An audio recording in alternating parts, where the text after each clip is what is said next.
Ikaw, Brother Gael, ano ba ang mga takeaways mo sa ating napakalalim na conversation kanina with Father Ted, Dr. Myrna, and Jessa?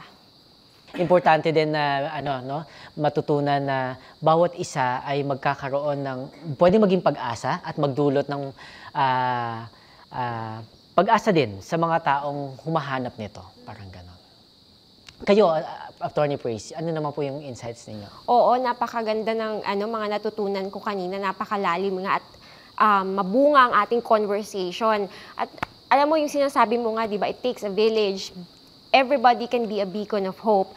Pero buti nga, in our communities, in these villages, meron tayong organizations tulad ng CEFAM, RMT CEFAM, that provides the necessary support for families who face threats or even yung mga nasira na in order for them to rebuild the family, the members of the family, and for the relationships to be restored.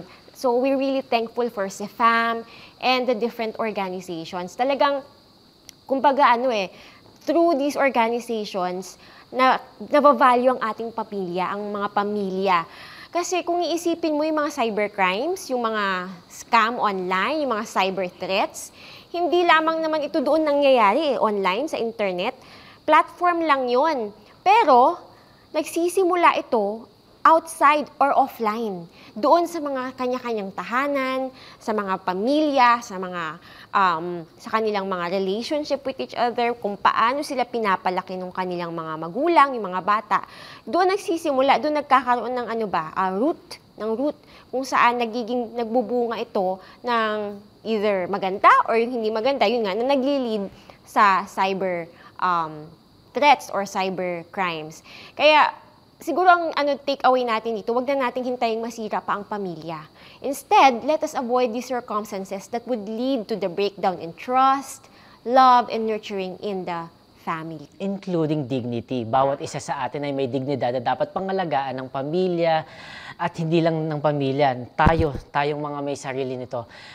Ganun din yung dapat protektado ito ng bansa at ng namumuno dito. Isang makabuluhang episode na naman po ang natapos natin dito sa Cyber Chat. Oo. Magbabalik po kami next week.